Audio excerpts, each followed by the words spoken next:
오늘의 신약 성경 말씀 마태복음서 11장 12절 말씀입니다. 세례자 요한 때로부터 지금까지 하늘나라는 힘을 떨치고 있다. 그리고 힘을 쓰는 사람들이 그것을 차지한다. 아멘. 날이 굉장히 춥습니다. 제 기억으로는 구미에서 이렇게 여러 날 동안 최저 기온이 영하 10도 밑으로 내려간 적은 없었던 것 같습니다. 아무튼 오늘도 하나님의 집을 찾아오신 여러분 모두를 진심으로 환영합니다. 말씀을 통하여 그리고 성도의 교제를 통하여 복된 은혜를 충만히 담아가시기를 주님의 이름으로 축복합니다. 어떻습니까? 새해 소망, 소원은 좀 성취될 기미가 보입니까? 저는 오늘 말씀의 제목을 힘쓰는 사람이 얻는다 라고 붙였습니다. 힘쓰는 사람이 얻는다. 말 그대로입니다. 무엇을 얻기 위해서 힘을 쓸 것인가? 많이 있겠죠. 그 가운데서 세 가지를 골랐습니다. 먼저 젊음입니다. 젊음을 위해서 힘쓸 때 우리는 젊음을 유지할 수 있습니다. 해가 바뀌고 한 달쯤 지났죠. 나이를 세는 숫자가 하나 더 늘어난 거 이제 실감하십니까? 어떤 여자가 있었습니다. 나이는 30대였습니다. 회사에서 아주 잘 나가는 과장입니다.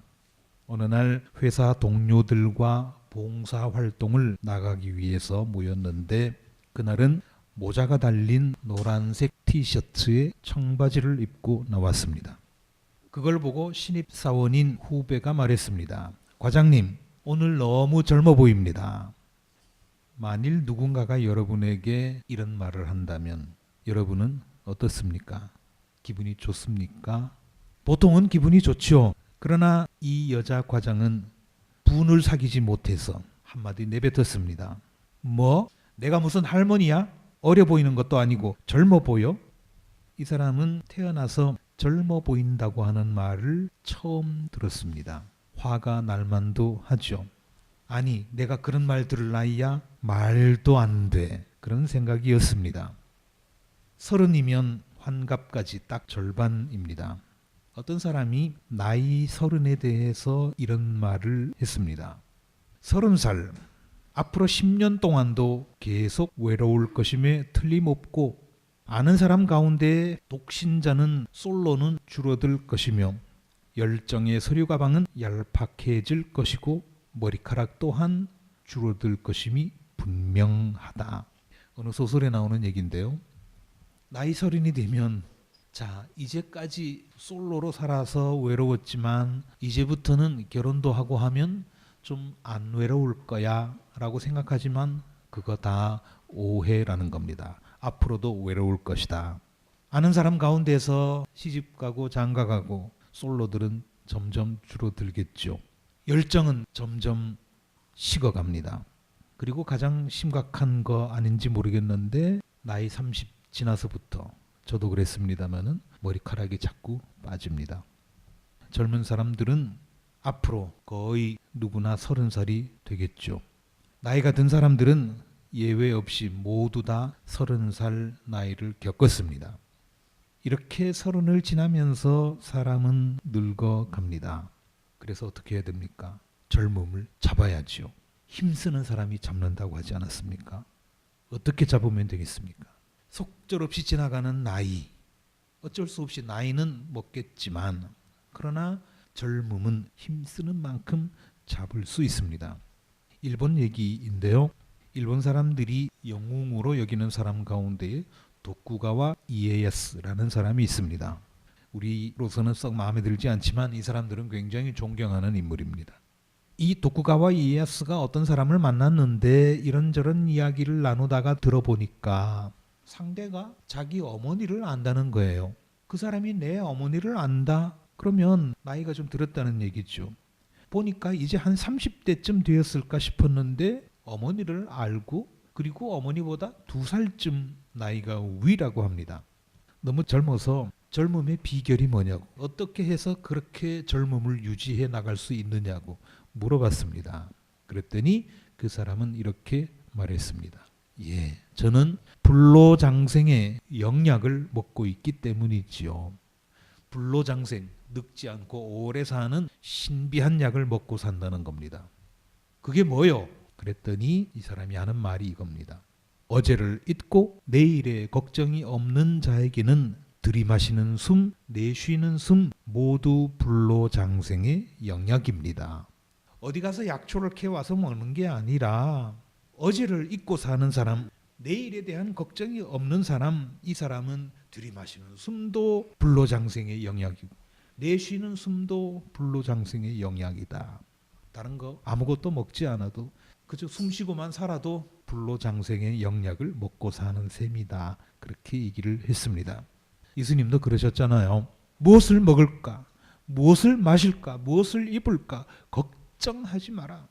내일 걱정은 내일이 알아서 내버려 두고 너는 오늘 삶에 감사해라. 그러셨죠. 그리고 어제 일도 기억하지 마라. 성경에 그런 얘기 참 많이 나옵니다. 이전 일을 기억하지 말아라. 예전에 인생이 어떠했든지 이제 너는 새 사람이니 이전 것을 기억하지 마라. 그랬습니다. 어제를 잊고 내일에 대한 걱정이 없는 삶, 바로 그거 아닙니까? 불로장생의 영약이죠. 예수님의 말씀을 들으면 예수님의 말씀대로 우리가 실천하면서 살면 그것이 곧 불로장생의 영약이고 젊음을 얻어내는 방법입니다. 그 다음 두 번째 사랑 얘기인데요.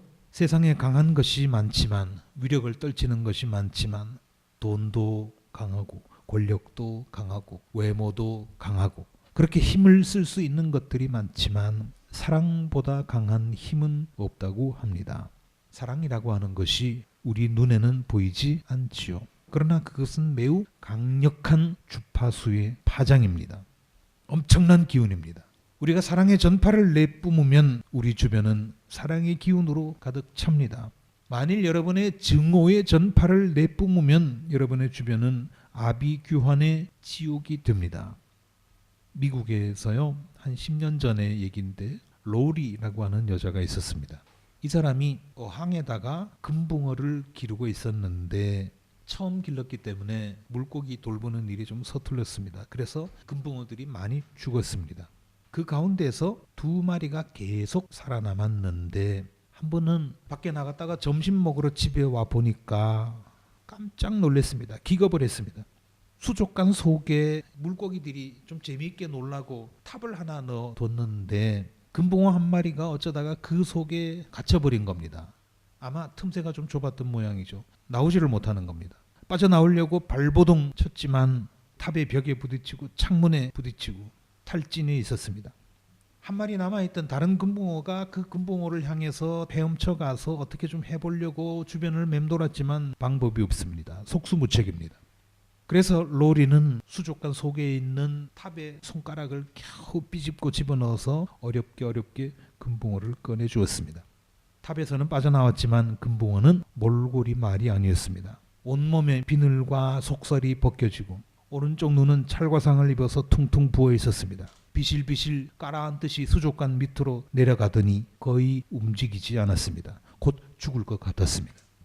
그런데 놀랍게도요, 그 이후에 며칠 동안 옆에 한 마리 남았던 동료 금붕어가 그 곁에서 늘 맴돌면서 친구를 보호했습니다. 여러분, 물고기 가운데서 금붕어 멍청하다고 생각하죠. 그런데 금붕어 키워본 사람들은 그렇지가 않답니다. 다행스럽게 친구는 점차 건강을 회복했습니다. 그 이후에는요, 두 금붕어 사이가 얼마나 좋았는지 싸우지도 않고 서로 늘 같이 붙어 다니면서 즐겁게 헤엄을 쳤다고 그럽니다. 이렇게 살아난 금붕어를 이 로리라고 하는 주인은 블랙키라고 이름을 붙여줬는데 그 후로 6년을 더 살고 2015년에 나이 9살이 돼서 세상을 떠났다고 합니다.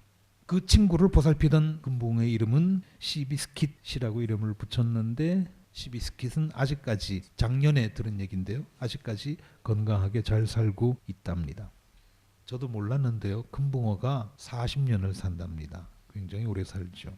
어쨌든 우리가 미물이라고 생각했던 기억력도 나쁘고 멍청하다고 생각했던 이 금붕어도 서로 동료 간에, 친구 간에 아끼고 사랑해 주니 그 삶이 훨씬 더 복되고 훨씬 더 풍족해지더라, 그런 얘기입니다. 사랑의 힘이죠. 사랑을 받고 살아야 되는데 사랑을 얻기 위한 최선의 방법은 뭐겠습니까?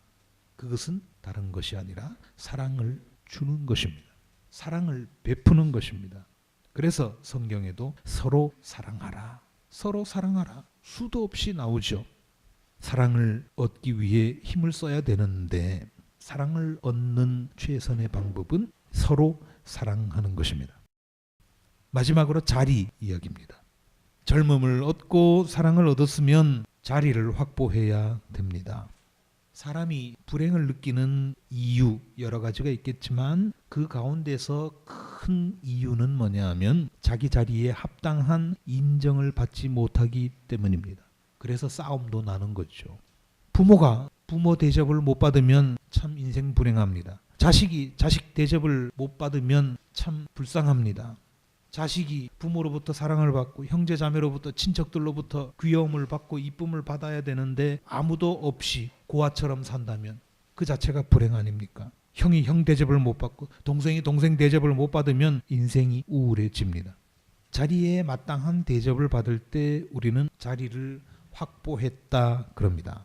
그런데 그 자리, 여러분이 앉아야 할 자리, 여러분이 서 있어야 할 자리를 누가 확보해 줍니까?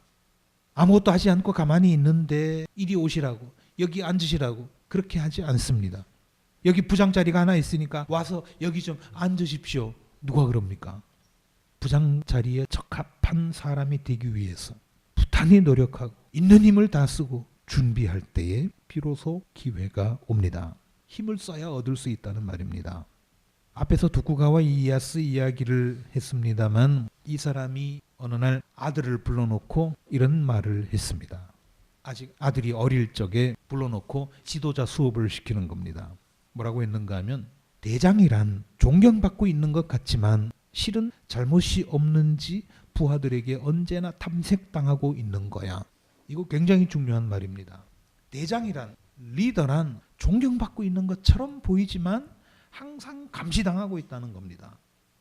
집안의 부모가 아이들에게 존경을 받고 있을지 모르죠. 그러나 항상 감시당하고 있습니다. 뭐 잘못하는 거 없는가, 뭐 지적할 거 없는가, 알게 모르게 그렇게 돼 있다는 겁니다. 교회 목사도 마찬가지고요. 회사의 간부들도 마찬가지고요. 존경받는 것처럼 보이지만 그렇지가 않다는 겁니다. 항상 감시를 당하고 있는 것이다. 두려워하는 것 같지만 깔보일 수 있는 자리가 그 자리다. 친밀한 것 같지만 외면당하는 자리가 그 자리다. 좋아하는 것 같지만 미움받고 있는 자리가 바로 그 자리다. 이렇게 가르쳤습니다. 이게 지도자의 자리에 앉는 사람의 현실입니다. 그러면서 덧붙이기를 이렇게 말합니다. 가신들이 쌀밥을 먹으면 너는 현미나 보리밥을 먹어라. 그래야 인정을 받는다는 겁니다. 부하들이 5시에 일어나면 너는 4시에 일어나라. 체력도 가신보다 뛰어나야 한다. 참을성과 아끼는 것도 가신보다 더해야 하고 생각하는 바도 가신을 넘어서야 한다. 그래야 가신은 가까스로 너에게 반하고 너를 존경하여 떠나가지 않게 되는 것이다. 알겠느냐? 그래서 너는 이제부터 그 대장 수업을 엄격하게 해나가야 되는 거야. 이렇게 하면서 훈련을 시킵니다. 가만히 앉아있는데 대장을 시켜주는 거 아니라 얘기입니다. 대장 아들이라고 자동으로 남들이 존경하고 힘을 인정하는 게 아니라는 겁니다. 그 자리, 자기가 만들어야 됩니다. 이렇게 자기 자리를 지키는 거 어렵습니다. 예수님은 힘을 쓰는 사람들이 하나님의 나라를 차지한다고 하셨습니다.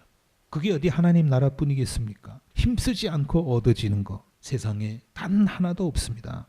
이렇게 추운 날 여러분들이 이 자리에 나오신 것도 힘쓰는 일이죠.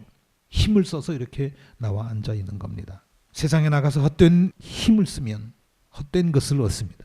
그러나 하나님의 집에 나와서 하나님의 일에 힘쓰면 하나님께서 주시는 복된 것들을 얻습니다.